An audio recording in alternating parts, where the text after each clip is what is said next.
कांग्रेस ये कह रही है कि चाहे नतीजा ऐसा रहे चाहे नतीजा वैसा रहे, कोई माई का लाल उधर उंगली नहीं उठा सकता हमारे परिवार पर। यही नहीं कह रहे हो? बात खत्म। इसका एक प्रस्ताव पारित करा के इंडिया अलायंस में भी बंटवा दो कॉपी, कि उधर कोई नहीं देखेगा, झांकेगा नहीं ना। हम जो कहें, मैं चाहे ये करूं, मैं चाहे वो करूं, मेरी मर्जी, बाबा सहगल ने गाया था, तो यही कह दो विवेक जी। सवाल तो उठेगा मित्र। अच्छा, फिर मैं मनीषा जी के पास चलता हूं। विवेक भाई भी बड़ा उदार व्यक्ति है, मतलब भगवान गौतम बुद्ध इनको अगर देख रहे होंगे वहां से तो प्रसन्न हो रहे, कह रहे होंगे हमारे बाद यही त्यागी व्यक्ति है इस धरती पर। क्या करे, क्या चुनाव, क्या मोह माया है, सब क्या है चुनाव, कोई चुनाव का मतलब है? हम लोग चुनाव के लिए राजनीति में नहीं है। अरे श्रीमती जी, कुछ तो सस्ता लो, बचत करो। नहीं श्रीमान जी, सब बढ़िया लो, रहने दीजिए। इसमें क्या खास बात है? थोड़े में ज्यादा स्वाद, यही तो है इसकी खास बात। वाह मामा, क्या स्वाद है। अरे मेरे राजा, राजा और मसाला।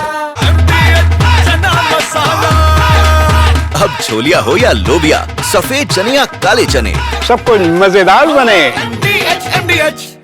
बताइए, देवरा बाबा भी देख रहे होंगे तो कह रहे होंगे कि असली चेला यही आया कन्नौज में, क्या बीतरागी किस्म का। चलिए ठीक। मनीषा जी, प्रश्न फिर वहीं पर आकर खड़ा हो गया। 34 लोग हमारे घर के भाग जाएं,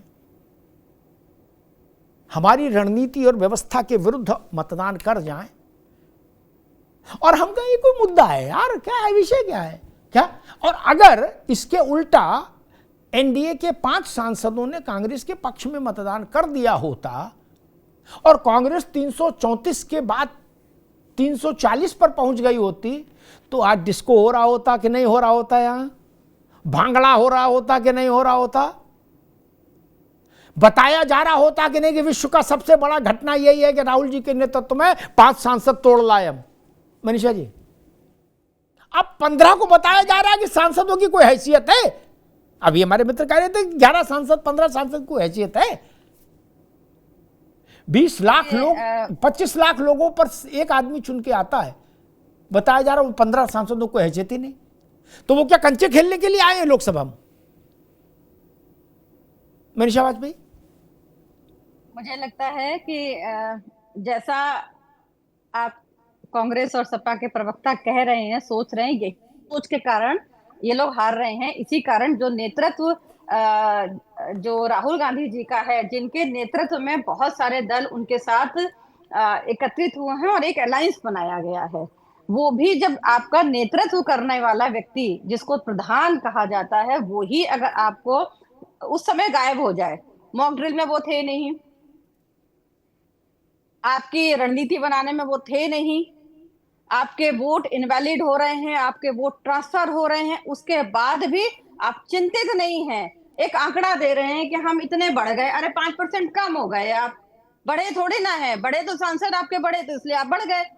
आप कह रहे हैं 26% से 40% हो गए, अरे हम कह रहे हैं 5% कम हुए, आपके अपने यहाँ से कम हुए। दूसरी बात, मैं दोनों लोगों को संयुक्त रूप से कहूंगी, सपा के आशीष जी को भी और विवेक नारायण जी कांग्रेस के, आप लोग अगर चिंतन नहीं करेंगे, पुनर्निरीक्षण नहीं करेंगे, तो इस तरह के हार का जो सामना आप लोग करते आ रहे हैं वो आगे भी करेंगे। क्यों करना चाहिए पुनर्निरीक्षण, क्यों करना चाहिए चिंतन, वो उसका कारण बताती हूँ। आपने कहा कि दोनों लोगों की बात कर रही हूँ कि अंतरात्मा के आधार पे नहीं दिया गया, जैसे हमारे सपा के नेता प्रवक्ता जी कह रहे हैं ये तो वोट की खरीदी फरोख्त हो गई। अरे एक चीज आप भी देख लीजिए कि अडानी अंबानी की आप लोग बात करते हो कि उन्होंने खरीद लिया, उन्होंने और कोई बिक गए। पहली बात तो यही, अपने लिए आप डेरोगेटरी बात कर रहे हो अपने सांसदों के लिए जो कि माननीय होते हैं, आप खुले तौर पे कह रहे हो कि वो बिक गए। बिके तो आपके गठबंधन से ही है ना कहीं।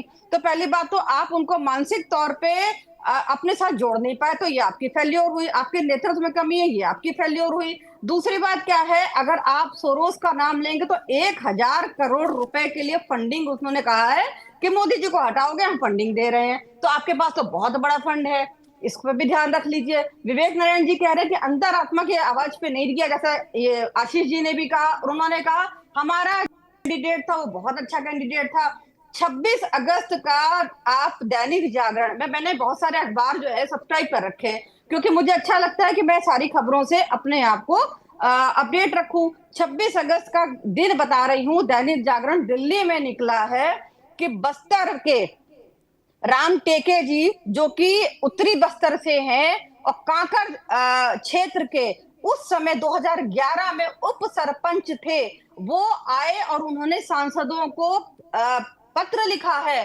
कि अगर सुदर्शन रेड्डी जी ऐसा कोई अपना जजमेंट नहीं देते सलवा जुलूम के खिलाफ तो बहुत माओवाद एक तो खत्म हो चुका होता और लाखों लोग मारे गए वो न मारे गए होते। इसके अलावा मिले हैं लोगों से जाकर के, जो एक मुझे नाम मैं मिस कर रही हूँ, उनकी भतीजी का वो अपाहिज हो गई, अनाथ हो गई, मेरे को अभी नाम अभी एकदम से नहीं याद आ रहा है, लेकिन उन्होंने अपील करी कि ऐसा व्यक्ति ऐसे संवैधानिक पद पर नहीं आना चाहिए। तो मुझे ये लगता है अंतरात्मा की भी आवाज थी इसमें, और एनडीए ने जो काम किया है रणनीति के तहत किया है। प्रधानमंत्री मोदी जी ने अगर पहला नंबर वोट नहीं डाला होता तो भी जीत जाते, लेकिन उन्होंने ये ध्यान रखा कि वो अभी रुकना होगा, अभी रुकना होगा आपको, अभी नहीं ना, अभी रुकना होगा। आशीष चतुर्वेदी, आपके मतलब इंडिया ब्लॉक के सांसद ईमानदार नहीं निकले, ऐसा कह रहे हैं आप? पूंजीपतियों का से माल लेके भाग गए? आपने कहा 2 पूंजीपतियों के नाम लिए और कहा उनसे पैसा आया, और इधर सांसदों ने बोले अंतरात्मा कुछ नहीं, माल लाओ और माल दो। तो फिर आप अपने घर की एक बार सफाई कर लो, दिवाली जैसी, देख लो कौन कौन ऐसे बेईमान है, एक ही बार में झंझट काटो नहीं। बिल्कुल बिल्कुल आपकी बात सही है। और आपने देखा होगा कि जब जिस चुनाव का जिक्र आपने किया था, समाजवादी पार्टी से कुछ विधायक जो थे वो बिक गए थे और हमने सफाई करी और उनको सफाई करके जो है निकाल दिया। हमने कहा तुम बिकाऊ हो, जहां बिक के गए हो अब वहीं चले जाओ। तो ये पहली बार नहीं है अमिताभ जी, ये और मैंने इसीलिए चिंता इस पे जताई थी कि ये जो चलन होता है कि एक पार्टी से चुन के आए हो और फिर अंतरात्मा की आवाज पे दूसरी पार्टी के लिए वोट कर रहे हो, क्योंकि जब आप चुन के आए थे तो आप उस पार्टी के लिए चुन के नहीं आए थे। आप सांसद, विधायक, पार्षद जब बनते हो तो आप एक पार्टी के सिंबल पे बनते हो। जनता उस पार्टी में विश्वास रख के आपको जिता के भेजती है, और जब आप सदन में पहुंचते हो तो आप किसी और पार्टी के लिए जब वहां मतदान करते हो तो न केवल आप उस पार्टी से गद्दारी करते हो, आप हर एक उस मतदाता से गद्दारी करते हो जिसने आपको चुन के वहां भेजा होता है। फिर चाहे सत्ता पक्ष का सांसद विधायक इधर वोट डाले या इधर का विपक्ष का जो है वो उधर वोट डाले, ये जो है ये हमारे लिए, हमारे लोकतंत्र के लिए बहुत गलत चीज है, जिसे लोग बहुत सरल भाषा में अंतरात्मा की आवाज बोलते हैं। ये 150 करोड़ लोग जानते हैं ये कोई अंतरात्मा की आवाज नहीं होती है। टीवी चैनल पे कोई बैठ के कितना भी बोल ले, सब जानते हैं कि इसमें क्या होता है। ठीक बात। विवेक जी कुछ कहना चाहेंगे? कोई अंतरात्मा की आवाज नहीं होती, सारा खेल माल का है, आपके सांसदों ने माल लिया और भाग गए। फिर मैं देवेंद्र जी के पास जाऊंगा। विवेक जी, जो बात आशीष जी कह रहे हैं इस पर छोटी सी टिप्पणी। 30 सेकंड में क्लियर कर रहा हूं। नहीं देवेंद्र जी आपके पास बाद में आऊंगा। अरे रुको दादा, आपके पास अभी विवेक नारायण से छोटी सी टिप्पणी मांगी, फिर आपके पास जी। ये अगर मोदी सरकार में हुआ, भाजपा सरकार में हुआ, जो सुशासन नैतिकता की बात करते हैं तो ये बेहद शर्मनाक है। उनके पास संख्या बल होने के बाद सरकार में हो तो ये सत्यनारायण की कथा मानी जाएगी। सवाल है बस ये। अच्छा मतलब आप ये करो, अगर मेरे विषय है, ये भी बहुत बड़ा सवाल है। मैं समझ गया विवेक जी ये कह रहे हैं कि मोदी सरकार में होगा तो पाप माना जाएगा जघन्य, पाप भी जघन्य, और हमारी सरकार में होगा तो सत्यनारायण कथा मानी जाएगी। गजब बात है भाई। धतकरम एक, अलग अलग कैसे मान ले?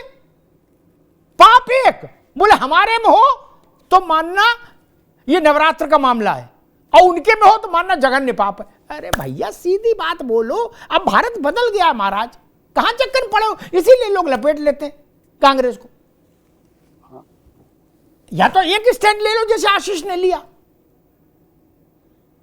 कि हम दलीय मर्यादा से लांघने वालों को चोर समझेंगे, या तो सीधा हिम्मत जुटाओ, बोले ना मोदी की तरफ वोट देंगे वो चोर होंगे, बाकी को हम साहूकार मानेंगे, वो सत्यनारायण कथा करते हुए माने जाएंगे। ऐसा नहीं कहूं महाराज, इसलिए फंस जाते हो। देवेंद्र प्रमुख जी फिर बात वहीं आकर टिक गई। वो कह रहे हैं कि जितने 34 लोग गायब हुए ये सब भाजपा ने गायब कराए और इनमें माल का इस्तेमाल हुआ। माल मतलब रुपया, पैसा, हीरे जवाहरात, जमीन जायदाद। सर जिस तरह से वो कहा कि हमारी तरफ आएंगे तो हमने उनका स्वागत किया, या कल तक या परसों तक जब तक चुनाव में चल रहे थे तो सब लोग गारंटी भी ले रहे थे कि बहुत, जिस दिन 9 तारीख आएगी उस दिन क्लियर हो जाएगा, तब पता चलेगा कि कितने सांसद जो हैं हमको वोट करेंगे। और उन सब के माला डलती, आज वो चरित्रवान होते, वो रामायण के पात्र होते, अगर इनके चले गए तो सारी गद्दारी उन्हीं में इन्होंने स्थापित कर दी, वो चिप फीड कर दिया इनमें कि ये परमानेंट गद्दार हैं। वो देश के साथ खड़े भाई, ऑपरेशन सिंदूर था, देश ने ऐसी ऐसी सर्जिकल स्ट्राइक की है जिसने दुनिया ने तारीफ की है। आज देश की सेना कहाँ, आज देश की जीडीपी कहाँ, आज उनका मन जागा है। वो 3 करोड़ लोगों का नेतृत्व कर रहे हैं, 15 सांसद, 3 करोड़ लोग उत्तर प्रदेश की दशा और दिशा बदल देंगे। ये 27 ड्यू धरा है, सबसे बड़ा इसी पर टारगेट है। उससे पहले आपको आईना दिखा दिया है कि अखिलेश जी को कहो कि सुबह सुबह जागने के बाद पानी के छबके लगाएं जिससे नींद टूटे, और ये धमकाने की आदत बंद करें, मनुवादी कहने की, पीडीए में लोगों को टारगेट करने की। सबका साथ, सबका सम्मान, सबका विकास, सबकी बात, अंत्योदय में खड़े चौथे पंक्ति के व्यक्ति की बात करना जब तक नहीं सीखोगे आपको आपकी औकात बताई जाएगी। इसी तरह ये उपचुनाव जिसे छोटा बता रहे हो ना माननीय राष्ट्रपति का, अरे आप जैसे लोग एक एक विधायक के लिए तड़पते फिरते हो। लोगों को जिस तरीके के पंचायत चुनाव से लेकर ब्लॉक प्रमुख और आप जिला पंचायत के चुनाव में जो जो काम करते थे वो सब सर पर है, वो सब चीज बंद हो गई है। इसलिए बता रहे हम आपको, मेरे साथ थोड़ा सा पानी पीकर बैठा रहो, आपकी बारी आएगी बोलना, आप खूब अच्छे से आप बोल नहीं पाओगे, आप बोल नहीं पाओगे क्योंकि आप पढ़कर नहीं आते, आप भावनाओं से बोलते हैं। डिबेट में भावनाओं से काम नहीं चलेगा, तर्क के साथ चलेगा। अदालत सबूत मांगती है, विवेक आपसे पढ़ाई मांगती है, और तब आपका काम चलता है। खाली यहाँ किसी को ऑर्डर नहीं करना है, यहाँ लोगों के हाथ जोड़ने पड़ते हैं, नमस्ते करना पड़ता है, लोगों से हाथ जोड़कर वोट मांगनी पड़ती है। आपकी तरह आंख नहीं दिखाई जाती, आपका नेता आंख दिखाता है, आपका नेता मनुवादी बोलता है, आपका नेता जाति की बात करता है, आपका नेता किसी की बात न विकास की करता, न पिछड़े की करता, न दलित की करता, न पीडीए की करता, न पीडीए की परिभाषा जानते। इस वजह से आप लोगों को दिक्कत आती है भाई, इस वजह से आप लोगों को आईना दिखाना पड़ता है। बार बार हम तमीज के साथ आते हैं, आपको बताते हैं, दिखाकर जाते हैं, लेकिन आप सीखना नहीं चाहते। बांग्लादेश से नीचे भारत की जीडीपी है, बांग्लादेश से नीचे भारत की जीडीपी है। यहाँ क्या करोगे आप? यहाँ प्रोफेसर बनने की स्टार्ट करिए और आपकी बात सुनी जाएगी। आपके कहने से, चिल्लाने से या आपकी बातें रखने से देश मानने वाला नहीं है। इस देश में आप जैसे लाखों करोड़ों, मैं कहता रहा हूँ जीडीपी कैलकुलेट कैसे होती है, नहीं बता दो, आप नहीं बता पाओगे। मैं आपके चेहरा देख के बता रहा हूँ महाराज, ग्रॉस जीडीपी कैलकुलेट कैसे करते हैं बता दो। टीवी पूछ रहा हूँ, सामने बताओ। अरे श्रीमती जी कुछ तो सस्ता लो, बचत करो। नहीं श्रीमान जी, सब बढ़िया लो, रहने दीजिए। इसमें क्या खास बात है? थोड़े में ज्यादा स्वाद, यही तो है इसकी खास बात। वाओ मामा, क्या स्वाद है। अरे मेरे राजा,